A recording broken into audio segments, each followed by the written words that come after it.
Hey, good morning, guys. It is time for coffee talk. I've got my coffee, nice Sumatra blend from, where is that? Oh, Starbucks. Yeah, How would you forget Starbucks? I just got started and I already forgot stuff. But I did not forget that this is the 100th episode of Coffee Talk. Can you believe that? I've done 100 episodes. It's been a little more than, I have to look this up a little while later and get it to you, but it's been more than 100 weeks because there's some Sundays where I haven't done it, but I have done 100 episodes that were, no kidding, called Coffee Talk. So probably one of my more successful things that I've done with the YouTube channel.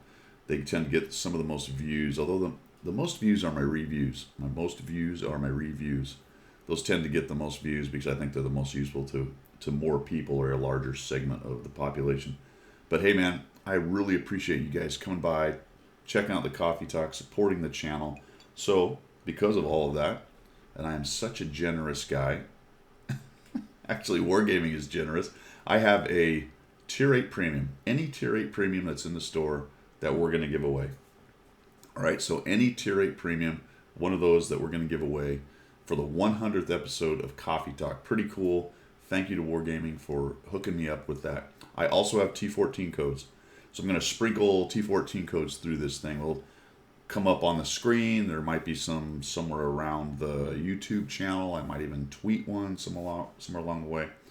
But check that out. Check out the video. Watch it. There'll be a bunch of T14 codes, which is a T14. You'll get the gold if you have the T14. There is, I think, 7 days or 2 weeks of premium, I think. There is a rental for a T26E5 and a piece of equipment, as well as I don't think there's personal reserve, but they're good codes. There's a lot of stuff in them. All right, for the Tier 8. All right, for the Tier 8. Here's what we're going to do. We are going... Okay, hold on a minute. I got to set this up. Give me a second. I'll be right back. All right, so I was trying to think of the idea what we're going to do with this, right? And I was doing my research for the Coffee Talk today, and I was on Status Report. That's Rita's blog. Check it out. And it struck me as I was looking at this, and I've commented on this person before, but there were two articles pretty close to each other. So here's the contest, and let's set this up because this is called Dasha versus David. All right, Dasha versus David. Because as I was scrolling through this, I went, okay, so you have stuff going on, and Rita covers World of Warships, and I went, all right, there's Dasha. She's a lovely lady, and that's the kind of spokesperson for World of Warships, all right? And it struck me as I kept going that what we get in World of Tanks is David. All right, no offense to either one of these lovely people, but I think what we need to know is in a competition. All right, this is the competition for the tank. In a competition between these two, I don't want to say a fight because that's not really what I'm getting at. But in a competition between these two, who would win, Dasha or David? I'm betting that either one of them has a few attributes that would help them win. In David's case, I don't want to give it away, but it has to be that mustache. It's awesome. David is awesome. Anyway, that's the contest. Dasha versus David. Put it down in the comments down below. Which one would win and why in a contest? And you can even make a contest up. Now keep it G-rated, folks. Okay, that's not what I'm getting at. I don't want any silliness, but that just struck me. World Warships gets Dasha, and we got David. All right, Dasha versus David. Like I said, the T14 codes will be out there. My next stream for channel news will be, let's see, Friday. Planned stream on the 25th. I know that's a ways away. I will try to do a pop-up stream between now and then. But man, I am in the middle of doing college apps for my daughter. It's driving me crazy. What else is going on? Hey, I finished my frontline grind. So let's hold on a second. So I like how I say hold on a second, like you're actually here. Hey, hold on, I'll be right back. Magic of editing. Maybe I don't even have to say hold on a second. Look at this. Look at this, folks. We have finished the frontline grind. When we get to the thoughts du jour, I will have some frontline thoughts. And boy, howdy, do I have some frontline thoughts. But check it out, the AE1, it's got the attractor. Did you know that there's actually a permanent standard large repair kit? You can change the order, but you can't get rid of it. Check it out. You can change. Why? I don't get that. I couldn't figure that out for the life of me. When I saw it, I'm like, what is this purple thing? Did I put a special item on here? But it's plus 15 to module repairs. Well, hold on a minute. What does this do? Is this also plus 15? Plus repair kit, not first aid kit. Where is it? Help me, Rhonda. All right. Yeah. Repair, cooldown. That's a small. Hold on. Oh my gosh, I can't. Okay, I have to go to a different tank because you can't put the silly thing on that tank. All right, here we go. Oh. Look at that. I don't know if anyone's talked about that. Am I right? That's plus 10%. And for some reason, this tank has a plus 15%. Well. That's a small. Of course, there's a small on it. What is going on with that? Check it out. Did you guys know that? Did you know that? I did not know that. Why? What? This is it because there's... Oh, is that some kind of... that must be some kind of nod to the idea that even if one track went down, it would have some kind of mobility still, maybe? Isn't that strange? Anyway, well, there you go. There's a new twist. Is there another tank like that in the game? I don't think so. I've never heard of that. And it's 5% more. And you cannot move it. Fascinating. That is fascinating. All right, what else we got going on today? We'll go through the missions and specials. Subjects du jour. I've got a lot of subjects on that. We'll talk about it. So remember, David versus Dasha down in the comments section. But make sure that you put your in-game name. I do know what some of your other handles are in your in-game. Some of them I can put together. I don't know all of them, but please don't assume that I know. Just make sure your in-game name is down there. Make sure your in-game name is down there. All right, I got my coffee. I'm about halfway through on my research, so I'm gonna have to reload this here pretty soon. But I got my cool Friends of the Tank Museum coffee mug, so that's awesome. And I'm wearing my oldest World of Tanks shirt, my Smedium shirt, right there. So I look large. Call it a medium. I call it a medium, but it's really a small. That doesn't work for me anymore. When you get old and fat, it's just then you actually want the extra large, right? You need that tint.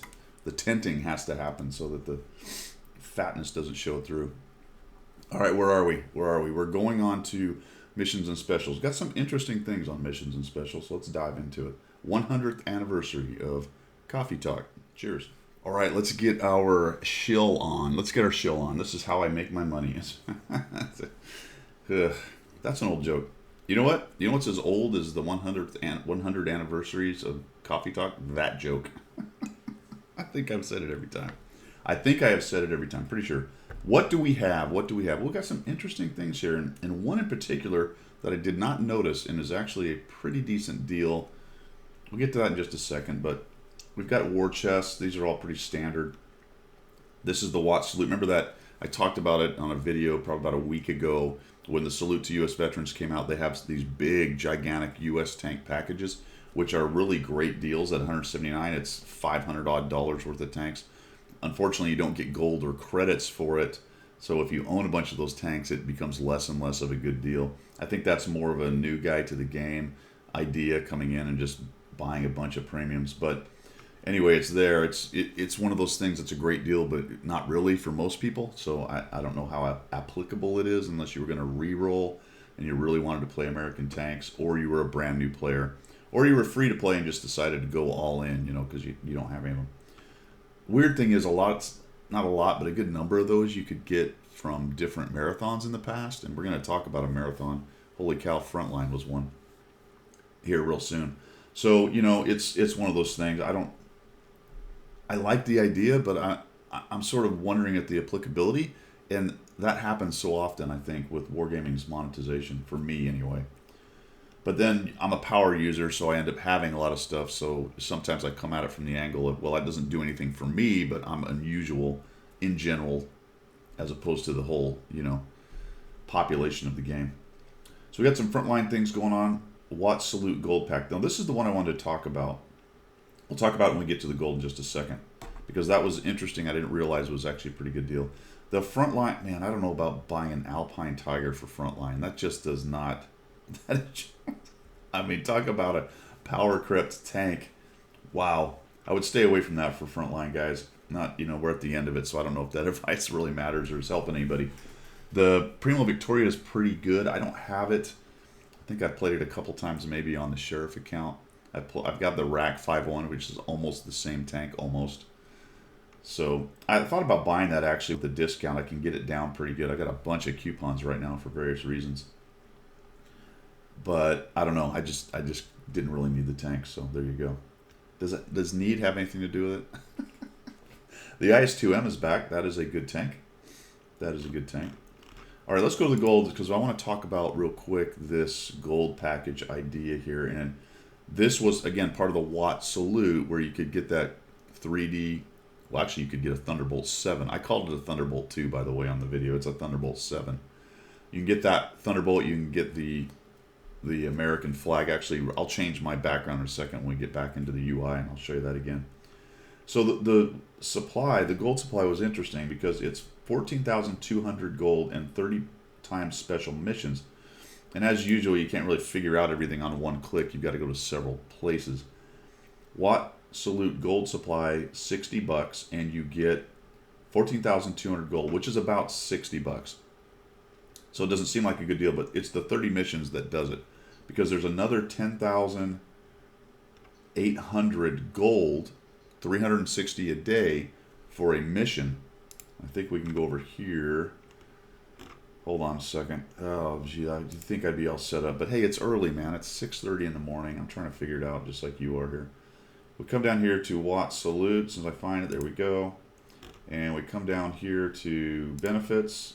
And we just keep clicking to find it. And we come down here to the bundle. That's $60. And we come down here and we find out that you get the 14,200. But then there are 30 missions that you have to do one a day. So you're buying 30 days of playing at least once. Miss one and you miss 360 gold. So there is that. Traveling people, maybe not so much a good deal here. Unless you've got something, computer you can travel and at least play a game. It does not seem to have a win requirement, but it does have a top 10 XP earners requirement. And you can get another 10,800 gold total, which, where did it say that? Completed, once random battle. It doesn't say it here. It doesn't, does it? Am I missing that? Well, anyway, 360 times. Oh my gosh, guys, come on. 360 times 30 does indeed happen to be 10,800, but it does say it right here. 10,800 bonus code, all right? Bonus gold. Good Lord, not bonus code. We'll get to that in a minute. All right, so cool. I thought that was a pretty good deal. For you guys doing the math out there, that's 25,000 total gold. Math in public. That's like 25,000 million gold, and that's about $99, which is where they get this $99 original price. Now, isn't that sort of disingenuous? I guess, is that the word? I don't know if disingenuous is the word. A little cheesy, a little misleading, maybe, because. Okay, so you're telling me the 25,000 is worth $99, and it comes out to 100 something when I put it on the little calculator, U.S. dollars. And I went, okay, it's right there. But you have to do missions, right? So you have to play once a day for 30 days, or it's not 99. So you're sort of telling me it's worth that much, but I actually have to do something. Whereas I could just go buy 10,000 gold for another couple bucks, or 25,000 gold, sorry. And I could just not worry about the mission, right? So yes, that's cool, but putting that it's somehow worth $99.99, not really. Not when you're requiring hoops to go through.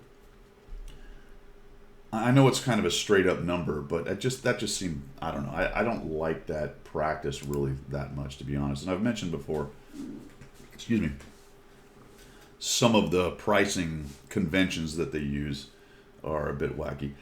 Watt Gold Salute Gold Pack, not supply, but pack, is a little bit less, but the same idea. It's actually a decent value. Okay, that's enough of that. I thought that was interesting. Premium account, not much going on. So this is the other part about the gold that I thought was kind of interesting as well. is there's a few discounts on gold stuff going on right here, but we're coming up on Christmas, and I don't have any SA, but the last two Christmases have been boxes, which have been great gold values, and we'll see what happens this year, whether they actually do that or not. I burned through my 140,000. I just used it liberally, and that was very nice, and I had the gold to do it. But as you can see, I'm down to 8,984. So buying camo for every tank I buy, and liberally changing my crews when I want and refixing them and things has really drained my gold reserve. But I know a lot of people are sitting on gold, so we'll see. They've got the numbers. They know how much gold's out in the economy, all that good stuff. We'll see what happens. There are some values on gold now, but I think a lot of people are sort of just waiting there to see what's going to happen with the Christmas boxes, and I'm hoping we don't have a big disappointment. I don't have any SA on that. I'm just sort of speculating, just understanding the mood of the game and what's going on. So, all right. On to vehicles, we've got these salute things I talked about. I thought this was funny. It's a battalion to a corps to U.S. tanks. What about, like, I don't know, company, battalion, some order that makes sense? Platoon, company, battalion? I don't know. Very strange. A lot of different tier 8s out there. The multinational Rudy. Remember that the Rudy now actually works for Polish and Soviet crews. And when you click on it, there's a little button there that you can swap it out to the other country. And everything, all the crew from Poland goes into the barracks. And then you can, when you turn it into a Russian tank, you can put a Russian crew in there. The Polish crew has a dog. And I don't know if the Russian crew has a dog, to be quite honest. I think it does. I think the dog just stays there. The dog barks again, by the way, when you click on him. So that's pretty neat. These packages have a few more things in them. That's why tier 6 medium is sitting at $30, $30.99. But as you can see with the coupon, there are coupons available. There's the Primo Victoria. It's actually only less than a day left if you want that thing. That's music festival thing is over this weekend. There's some frontline things. We talked about a few of those. And then you come all the way down here, and there's actually a front page. You asked, backed by popular demand, the 7501. So in case you missed it last time, you can pick it up now. But it's buried down in the bottom of all this. As a matter of fact, that's the war chest version. Where's the rest of them? Oh, there they are. Oh, they're all together. Okay. So he's still only $36.99, which is a pretty good price. You can put a coupon on that bad boy, and we'll drop that thing to, if you got a 20% like I do, down to $30 for a tier 8 premium heavy. It's not a bad heavy. It's not amazing. It's not bad, but that is still a very good price like it was the first time it came out.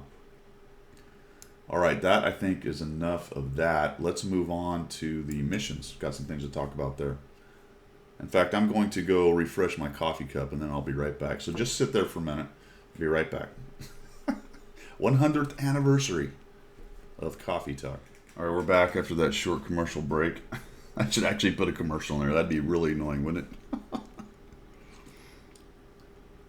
I won't do that. I said 100th anniversary, didn't I? I'll tell you what, if we get to the 100th anniversary in 98 years from now, and Cyborg Guido is making a Coffee Talk, I will give away 2 tier 8 premiums, all right? 100th anniversary. It's the centennial. No, episode. 100th episode. Here is the Thunderbolt 7. I said I'd show you guys that. There's the skin. Pretty cool. And again, that's for the Watt Salute deal. I have a video out on that, so we won't dive into that too much. Let's look at the missions. missions. You know what? I was going to save the codes for subjects du jour, just looking over at my list here. Bloody codes. I mean... I am pretty plugged into this game. I am. I do a lot. Bragging, whining, bragging, I'm not sure which. But I enjoy it. I do. But the codes are a lot for me to keep up with even. And I found myself this morning as I was doing my research for this, sat down, was looking through the news things on the main page, and I went, oh crud, there's weekend codes. So I played a bunch yesterday, and I got nothing for it because, well, I got a lot for it, but I got nothing for the weekend codes because I just plain old forgot. Is it that hard to do? No. Is it irritating? Yes. I'll be honest, at this point, I'm almost willing to take some fewer rewards. If that's the trade-off, I'm willing to take take fewer rewards for no codes. That's kind of where I am now because it's driving me a little bit batty. All right. Love you guys, Wargaming NA. You guys are awesome. I do, but I do not like your codes. I do not, Sam I am. There is a conversion going on right now, fellas. Yep. So I have too much. I can't even do it. I don't even have enough gold. Look at that. How poor am I? Okay. Anyway, it's a good deal because it's the 1 to 40, which is nice. You may want to start banking some free experience because there is a new half-line coming out with the Russian double-barreled tanks. When? I don't know. I don't know. All right, Trick or Treat is going on. This is till the 1st of November. This is really pretty easy. It's, what is it, up to 40 battles? Here we go. Yeah. You still have another 10, 11 days to do this thing. I have been playing a lot of Frontline and very little randoms, and I still managed to have 18 since it came out. And it really is pretty easy. Look at this. You got a couple garage slots. That's cool. I'm actually using these because I keep buying. I'm trying to buy every tank in the game. So every garage slot I can get, I will get. And there's these, well, they're recycled. I don't know. I think you can sell these. So unless you want a pumpkin on every tank you own, you can get 50,000 credits. Or, sorry, 60,000 credits for those. And then kits. So I got, what, Math and Public, 12 kits so far. Couple days of premium in there, a camo net. Is that I'm trying to think of what the appropriate Halloween item would be. Maybe camo net is probably it. Optics? I don't know. Anyway, you can get 2 camo nets. The Haunting. All right, so that's actually easy and a good deal. Thank you, Wargaming. The E50 is on track. We talked about that last week. If you're grinding a tank, the on-tracks are fantastic. The end result's not nearly as lucrative as it was. It's a Tier 2 premium. But it is a garage slot and a couple decent credit boosters. And you get some equipment along the way. And if you're grinding that line anyway, then, hey, those are just extra goodies for that line. A lot of people will plan their grinds around that. India, that is the Twitch Prime thing. I don't know if that's going to go into next year. I don't know how far that is planned. I'm pretty sure it goes to December. I'd have to look that up. But again, remember, this is with the King Tiger captured, so unless you're just really grinding the snot out of that thing every month, most people are probably not doing that. Tank rewards, I actually finished this. The good news is that you will continue to get the goodies that appears each time you finish it. I'm going to scratch my head on camera here. So you get the goodies each time you finish it, I believe, even after you have finished Tank Rewards. So I have finished it. It was pretty easy. You only needed 2,200, and you can get 100 just for playing. And remember, these are German tanks, and then you've got to break it down by tier in here. The higher tiers need to be in top 3, the medium tiers in top 5, and the lower tiers in the top 10. I don't remember if it was a win. No, it didn't. The win didn't matter. That was nice. And then the results were good, or the prizes were good. I've showed you that a couple times. I'm not going to really go over it. But the last one was a couple tanks, tier 3s, I think, this time, because it was pretty easy. Or 3 days of premium, which was cool. I took the 3 days of premium because I had the 2 tanks. And remember, you don't get the gold or silver for them. Take that, Wargaming. Just kidding, guys.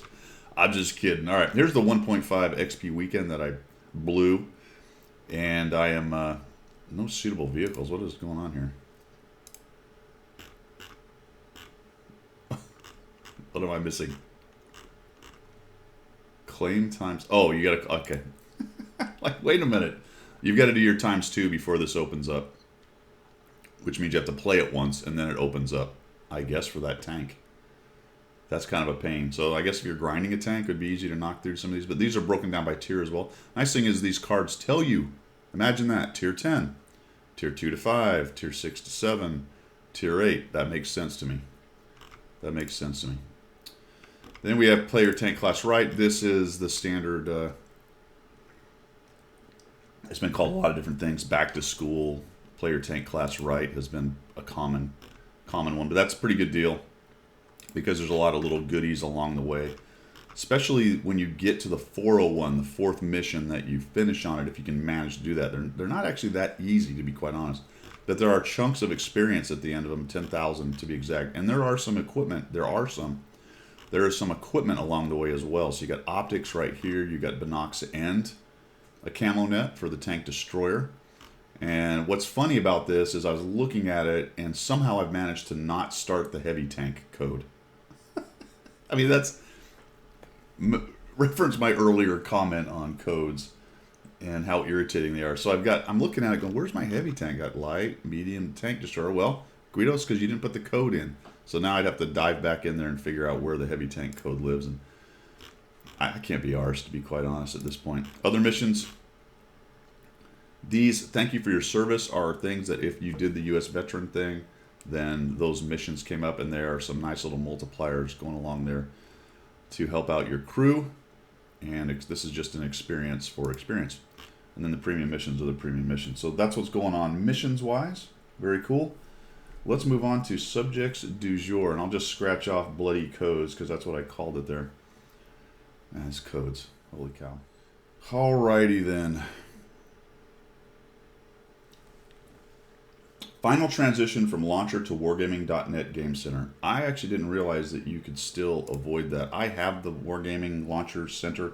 There's a lot of angst on the forum. Usually the tech guys go crazy when they're forced to do X, Y, or Z. The techie kind of guys. I'm like, yeah, whatever. But in any event, they're forcing everybody. I mean, forcing, that's how they're meching their launcher. I don't know what to tell you as far as that goes. If there's some kind of great evil that is involved with this, please let me know down in the comments. People just don't like change, I guess. I don't know. But I did find one thing that was kind of funny. And I can't take credit for this because I heard it from one of the other community contributors. But they're exactly right because it kind of cracked me up as well. And it's... I always comment on the language that they use, right? The way they write things. And it is a case of me being very nitpicky, and it's part of the fun, right? I mean, why not? Let's just pick it apart, and I'll just be that irritating guy that's pointing out stuff, even though I can't do any of it, right? But still, I think that a lot of times they sort of paint themselves into corners they don't need to be in. And while this is not a really big deal, it's also not a big deal, so it really shouldn't be going on. You know what I mean? But this is what I loved, and it was pointed out. Unfortunately, the launcher no longer meets the latest industry and technology standards. Okay, got it. That's all the singular dudes that are going on. However, the retirement of this dual infrastructure will allow us to fully focus on making the update process flawless. Oh, really? How many better words to include better could you have used there that did not indicate you were going to be mistake-free from now on because you have changed to this new launcher system? I mean, it's a small thing, but it is important, right? Because then people like me sit around and pick it apart like a big goober. I mean, I do have self-awareness. I do understand what's happening here, but I just thought that was funny. I don't have any problem with the launcher. Whatever. I have it. I use it. I think it works pretty good, actually. It will automatically update my games when I start up. It's got some stuff on it that kind of helps you. I did mention last week, though, but what I was kind of curious about is how many different games they're now putting on this launcher to where it's becoming kind of a Wargaming's Steam kind of idea. You know what I mean? So I did think that was interesting right there, and maybe they're just trying to expand as they go. It's a big company, they've got more games coming out, so there you go. It's happening. It's happening. Okay. That makes me then go over to here because we have this ray tracing thing going on. Ray tracing explained. This is just better graphics. So if you grab this dude and you do this and you see how the little shadows, whoop, ray tracing, no tracing, ray tracing, no tracing. See how it has more shadows? I guess it's cool. This was my favorite. The shadows are sharp, and with ray tracing on, they're blurred and too sharp, blurry. Too sharp, blurry, sharp, blurry, sharp, blurry. I don't know. Now, I did download. If you go down here, you can find out how your rig is going to do. So you do that and a couple more clicks because it has to be 42 clicks to do anything. I don't know why, but there you go. Actually, I do here because you're downloading something. It has to warn you and all that stuff. I downloaded it. It was 1.5 gig. Yikes. 1.5 gig to do a test. But I did it for you, for science. And my rig came out with a score of 41,883, which I have no idea what that means other than it was on the far right good side, right? And I had ultra graphics and I had 1920 by 1080. I'm assuming it takes your current settings in your game. That's what it seems to do because it said that my ray tracing shadows were off. And I went, I need to dig into the settings and see if I have them turned off right now. Or that's just what it says. I don't know why. But if it was testing ray tracing shadows, well, wouldn't it also just turn it on for the test, just to test it? I don't know what's happening here. I bet somebody in the comments knows. Fix me right there. I may dig into this a little bit. I meant to look into the settings and see if my shadows were off for some reason. But in any event, I seem to be fine. I did it for science. I have a 1080 Ti. I have a decent rig that's about 1.5 years, maybe going on 2 years old. But I bought, good stuff that I knew would be, what's the word I'm looking for? Proof against decay. I can't think of the dang word. What's the word I'm looking for? Anyway, it doesn't matter. I knew it would last a long time. How about that? I'll just say it in plain English. I knew it would last a long time. There you go. Ray tracing is coming. So good luck with that. All right. This is where it's going to start getting interesting because we are going to talk about the HE rework, which is probably one of the things that's most on people's mind right here. Most on people's mind. HE rework. I lied. Before we do that, I just wanted to note that there is a premium Tier 7 M18 coming up. Hellcat. Which is supposedly more or less the pre-nerf M18 at Tier 6, but it's up-tiered with a few more hit points and bad penetration for a Tier 7. Look at this. Its gold round is 203. Yikes. Now, that wouldn't be so bad if we had a rework of all the gold ammo, and that's kind of what happened. The gold pens went down. They weren't so wildly ridiculous, but... And again, this is not out, so who knows what it's going to end up as. It's in Super Test. That's a long ways from now, but I thought that was an interesting number. I don't get too crazy about the test numbers.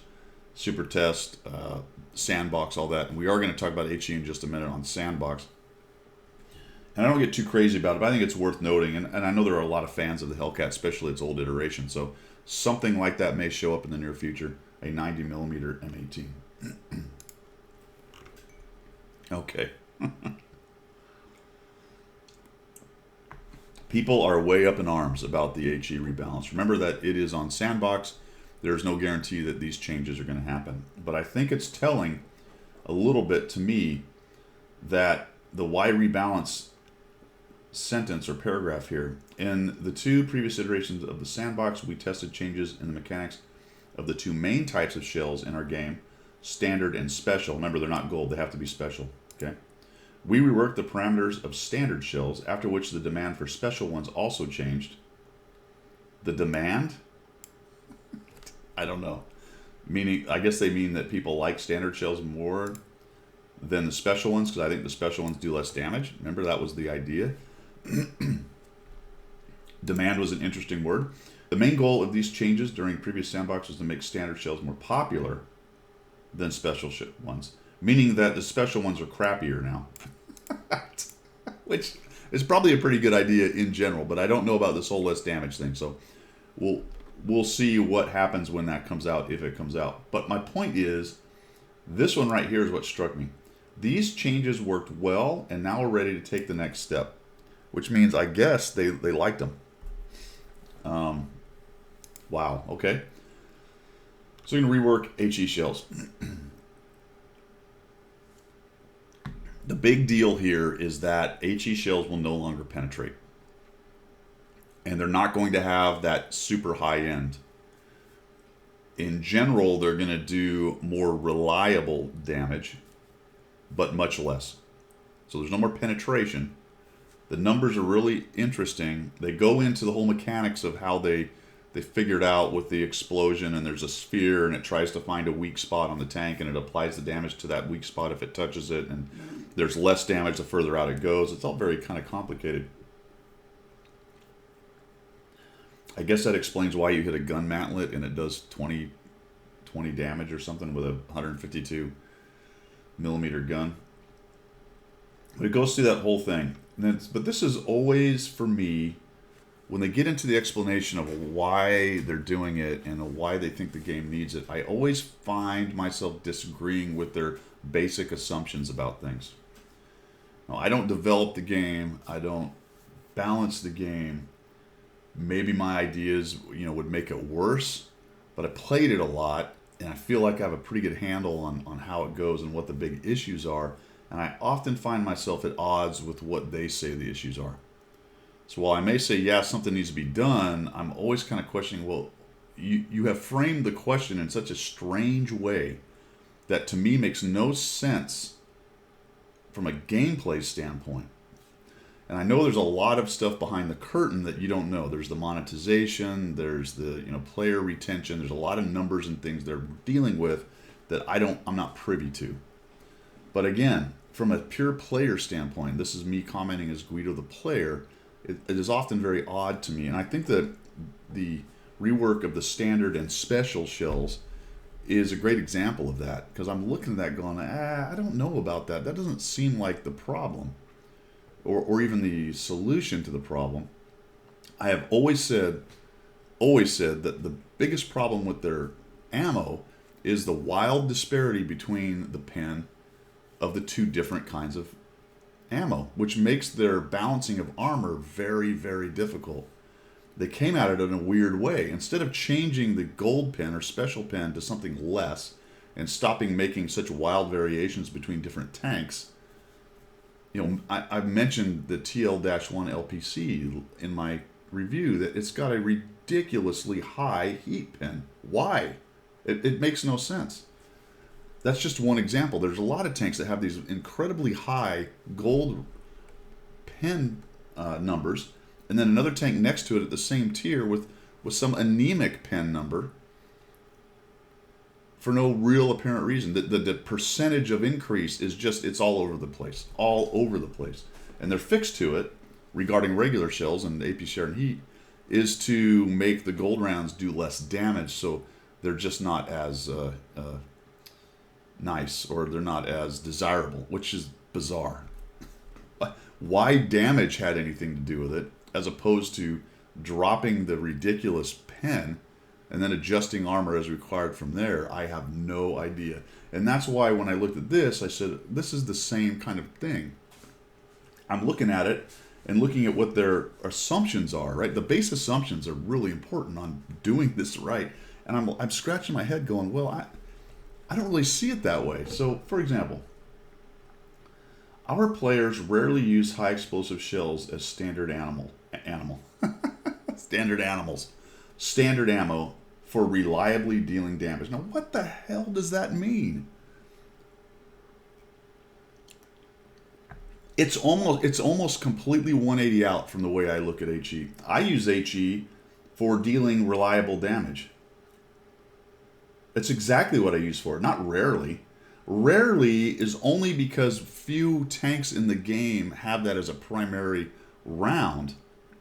And if you say, well, Guido, you fire 1,000 rounds and only 50 of them are HE, that's rarely. Well, no, it's often when I'm trying to do this. Now, they do have it right here on resetting low hit point enemies and deal damage where it's impossible with other shell types. That's exactly right. That's why you do it. But it's not. It's only rarely in the context of the number of shells fired, not rarely in the context of when I get here, that's what I use. Right? So what's the problem? What's the problem? It's bizarre. On the contrary, contrary to what? This is language 101. they talk about this. That's used for these things. On the contrary, the effectiveness of HE shells on medium and small calibers is very low. Contrary to what? There's no there's no contrary. Anyway, this is true though. The effectiveness of HE shells on medium and small calibers is very low. And the use of HE rounds in the above situation doesn't guarantee a result. That's true. You fire a 76 millimeter with an HE shell at something heavily armored, you're probably not going to do anything to it. HE rounds can cause huge damage to weakly armored vehicles. Yes, this is a bit of a problem. Now, but what is the problem here? Right, what is the problem here? The pen, say from a T-49 and just nuking something because you happen to pen it. And the huge damage. The problem is the huge damage, not necessarily the pen. And it's not even really a case of having big damage. It's just too much, right? 950 or whatever it is. Why not just adjust the damage from the HE gun and maybe give it slightly more pen? You know, those are the numbers you work with. This is just a complete throw the baby out with the bathwater. And the reason I mention that is there are people who love these tanks. T-49s, KB-2s, the HE out of a FV 4005, all that kind of thing. You are really going to alienate those people who like that kind of gameplay. And I don't think that gameplay is wrecking the game. Now, this goes back to what I was going to start with on this whole segment is, good Lord, isn't there anything better we can be doing than worrying about HE? They said they were going to rework their ammo, and as they are wont to do in any large corporation, by God, they're going to do everything. They're going to change it all. And that's where we are. I don't know, man. So there it is. Pens removed. They've changed the mechanics of distribution. I won't go over that. You can look into it. Now here's the big one. Dying over here. Here's the caliber. Here's the damage. Old values, new values. What's interesting is you see a lot less damage. You might say, well, how is that more reliable? But the thing is, it will be more reliable in that it will be more likely to do this kind of damage. And look at this. Here's your derps, the 150, 152, your KV2, that kind of tank, the T-49 with the derp gun. Doing 890 to 950, now we're looking at 320 to 330. So a tier 9 T-49 is still going to hammer you for 320 to 330, which is a decent amount of damage compared to the tier and the fact that it's a light tank.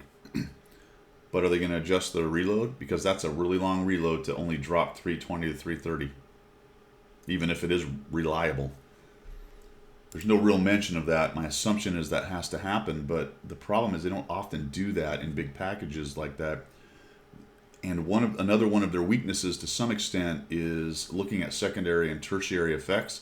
And instead of trying to look at them and work on them, the obvious ones, they just sort of let them fester for a while because they're getting data.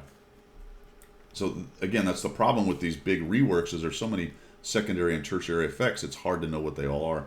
So I suppose to some extent it's a good idea not to just go changing all reload times and stuff, but those are just problems I can see right off the top of my head.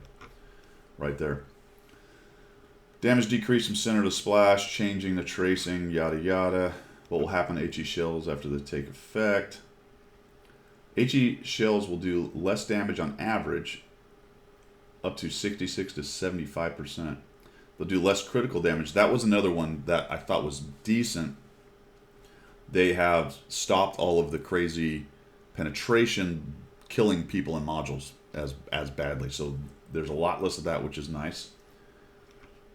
How do we see the use? Let's find out. We want to further increase the impact of situationality, okay, in the use of high explosive shells. In a nutshell, firing mainly with HE rounds will put you at a disadvantage. That's already true, except for a small segment of very popular, niche, interesting tanks. That's what you're missing here, guys. Instead, you should use them in the following specific game situations where they will be more useful than before. Man, I really dislike that kind of attitude from game developers. I honestly, I really, especially in a mature game like this that has a very, um, a very mature, very polished kind of meta. There's the meta word, right? We're going to flex the meta. We're going to meta flex right now. Meaning that your players have played for a long time and there are some very, I don't want to call them hard coded, but well known, let's put it that way, well known ways the game is played, well known uses of certain aspects of your game, certain mechanics, I suppose, not aspects, but mechanics. And all of a sudden you've decided that it's now the players need to do it this way. First of all, this is what we're using HE for. So yes, it is. Maybe, actually, maybe you'll be more effective with this. I think at the lower tiers or the lower calibers with HE, this will be true. With the higher calibers, you were already able to do all of that. So there was no reason or change for it regarding higher calibers in regards to what you're saying the problem is and what the fix is. Right? So for a KV2, one of the FVs, for a T49, none of that applies because they already could do all that. And in fact, that's what people used them for. And even in 120s to a large extent, 120 millimeters, were able to do a lot of this, no problem. So what we're talking about really are the smaller caliber HE rounds not being able to reliably. Now here's the problem with making lower have you ever run into this 76 millimeter guy spamming HE? That's a thing. I mean, it happens. New players can't figure it out or just want the reliable damage. I'm telling you right now, you do this, you are going to have a lot of bad and new players spamming more HE because they're still going to do more damage with HE than they can with regular AP. They don't think about all these esoteric ideas of what I need to use to pen. All they think about is, holy cow, I fired regular standard rounds. I'm a free-to-play player. I fired regular standard rounds for an entire round. I fired 5 times and did no damage. In the next game, they go, screw it, I'm going to try HE. And they did 420 damage in 5 rounds. They're going to be, yes, perfect. All right, so there you go. The HE rework is coming. A couple of my thoughts on that. I think their base assumptions for why they think it needs rework are, at best, inconsequential. At worst, very wrong. That's Guido's opinion. What would I do to change AP? I mean HE. Nothing. I might lower some of the maximum damage capability, especially from things like the FVs, so that they couldn't delete tier 8 heavy tanks. I think that's maybe an applicable thing. Maybe a slight rework on the sphere, maybe a reduction in the number of modules and people killed, and maybe a slight penetration increase. I don't know. But this seems a little odd to me. We'll see how it works, though. I mean, maybe when it comes out, it'll be the savior of World of Tanks when all these ammo revisions come out. I don't think so.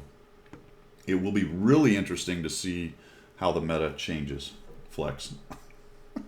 All right, let's move on. Okay, frontline thoughts. Frontline thoughts. So I finished my grind. You can see that I've got the AE phase 1 right there.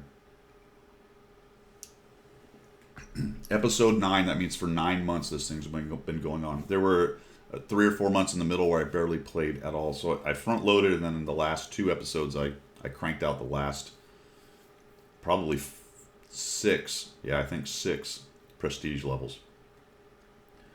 But if you were doing it, you know, if you played less than I do, and I happen to play a lot, and you've been doing it for 9 months, and you know you've still got another month next month to finally finish this thing up. That is a long grind. In fact, it's probably the longest grind in the game so far. There was a grind a couple years ago where you could actually get 3 premium tanks. I don't think they ever imagined anybody would grind out all 3 of them, but people did, to include yours truly. And that was quite a grind, but that was within a month. This thing has been going on for 9 months. A long, long grind. 2 pretty good tanks. I like the AE Phase 1. It's not overpowered. It's decent, so I do enjoy it. And the Emil 1951, which is actually a fairly decent premium tank as well. Plus you can get, I think, the STA-2 and the WZ or some other tank. I don't remember which one it is. But, wow, what a long grind. And the mode is mediocre going to bad. I mean, it really is. The problem is for me is that it is so campy, and that's actually a problem for the whole game right now. And it's probably another subject other than just Frontline, or maybe it's a adjunct to Frontline. But this last episode, I would say, without exaggeration, only 25% of players actually move forward on either team, and either tried to get near the cap to defend or get on the cap as an attacker.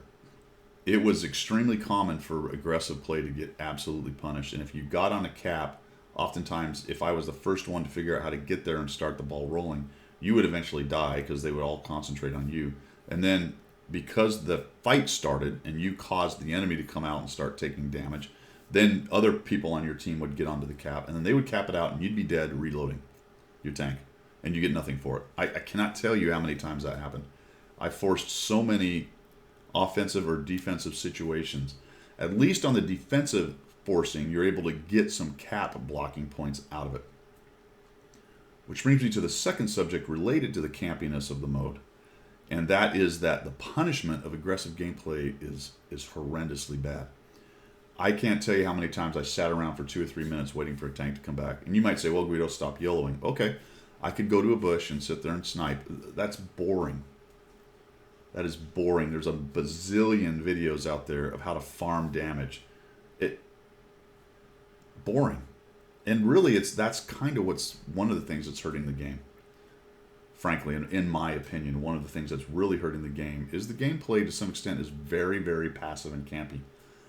And if you're a new player coming in there here going, wow, I'm going to play a big stompy tank, and you find everybody behind you in a bush, hold down behind every piece of rubble or land undulation out there, not moving, hiding from giant alpha TDs, hiding from artillery, hiding from fast wheeled tanks that they can't hit, and when they do, they bounce, so that they don't get obliterated simply because they got spotted immediately.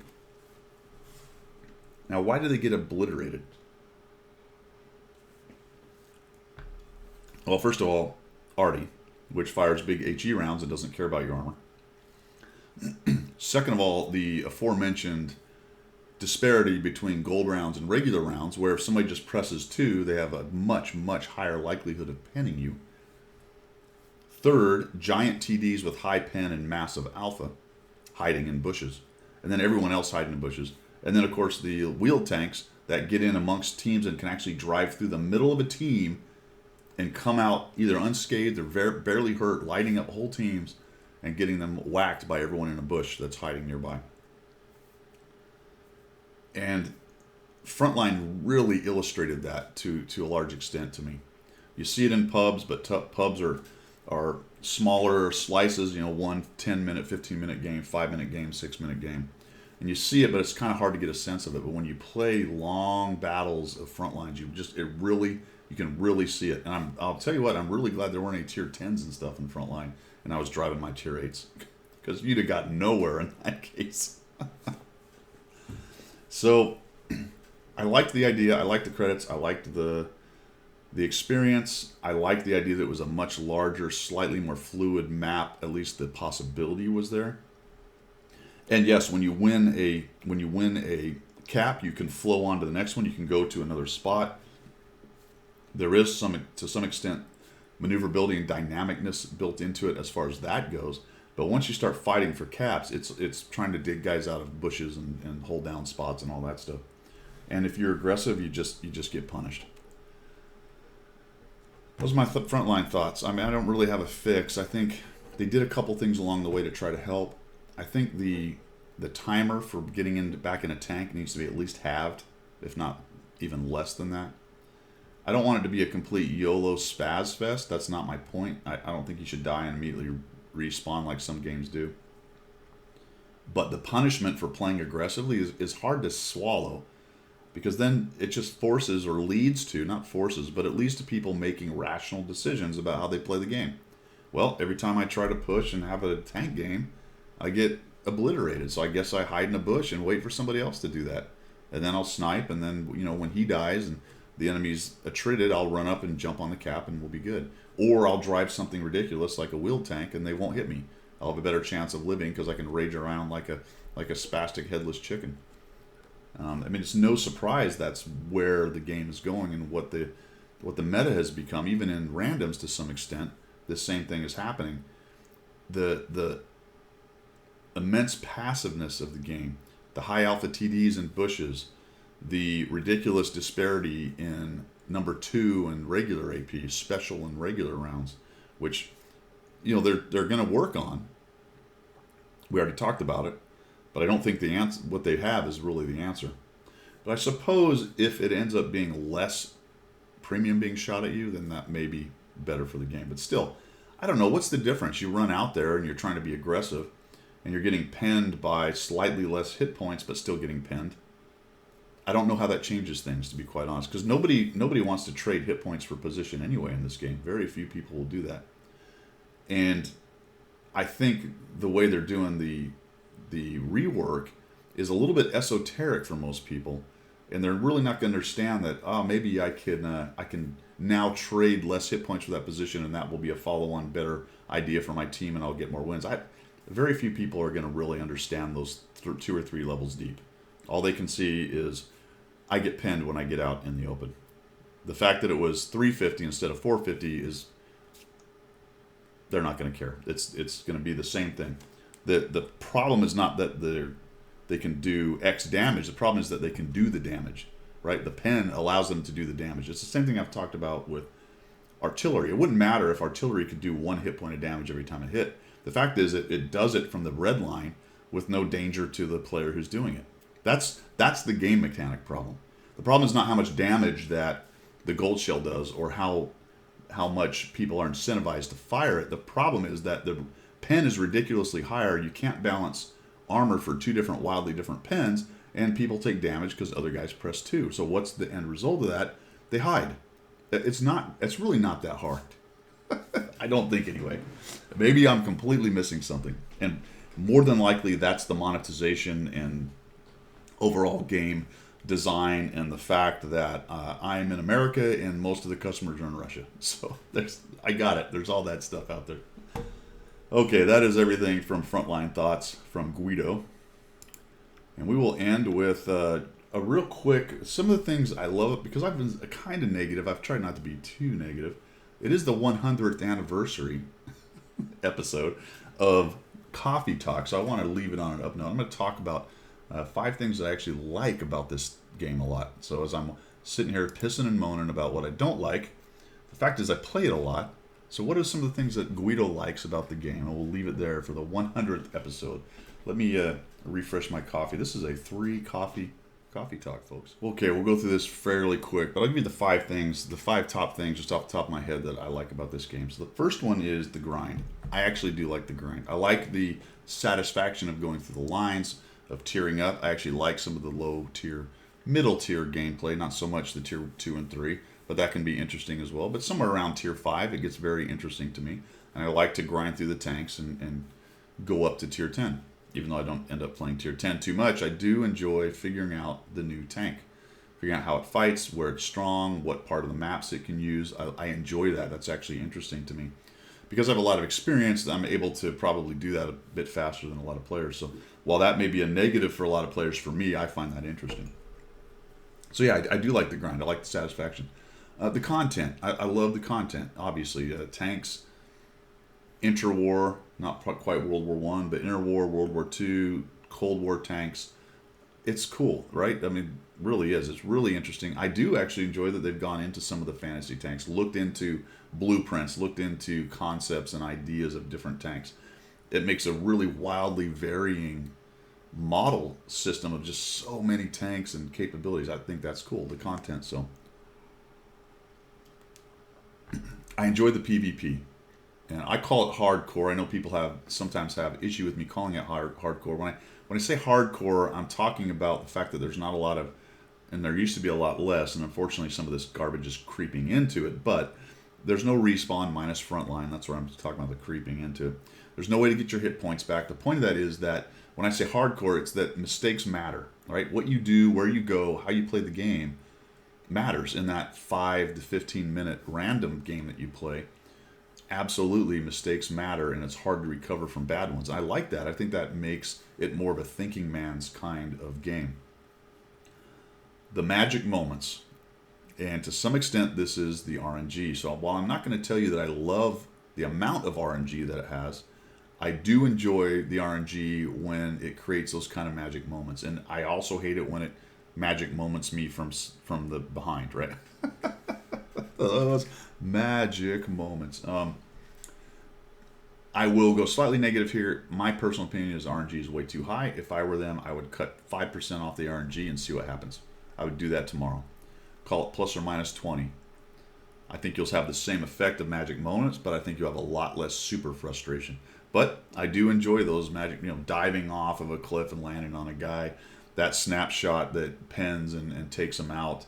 The ability to bounce that last critical shot and not die and kill the other guy. I mean, those are cool. All right. And to a large extent, those kinds of moments are because of RNG. So when you rage against RNG, think about that. So I like that. So I think the magic moments are cool.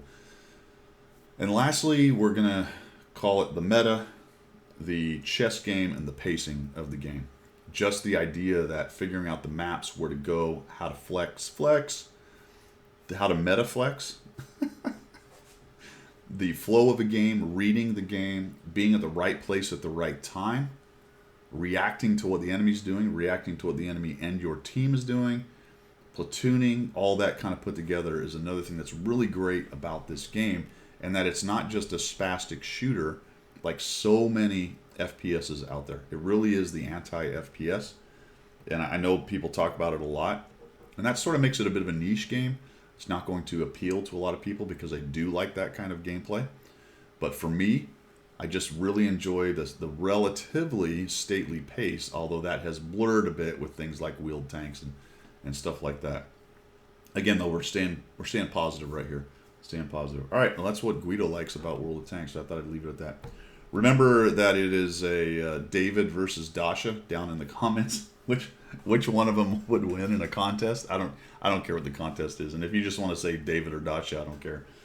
Type something about that, and I'll pick one winner out of those people. Make sure that you put your in-game name, otherwise I don't know who the heck you are. And that is it for Coffee Talk for the 100th anniversary episode of Coffee Talk. Remember the Tier 8 tank. I will sprinkle through here some codes for the T14. Those are going to be first come, first serve. So, I probably should have said this up front, but if you have the code, another one doesn't help you. You can't use the same code on one account. All right? So I suppose maybe that's not the best way. Maybe I'll just put a couple in there and figure out a way to give a few more out along the way. What I don't want to have happen is somebody banking all the codes and then using them later. Although I suppose you'd have to use them. I don't know. You know what? Whatever. I'll put the codes out. Y'all figure out how to do it. My point there is that the same account cannot use the code over and over again. All right. That's all I got, guys. Have a good Sunday. We will see you on Monday. I am out. Cheers.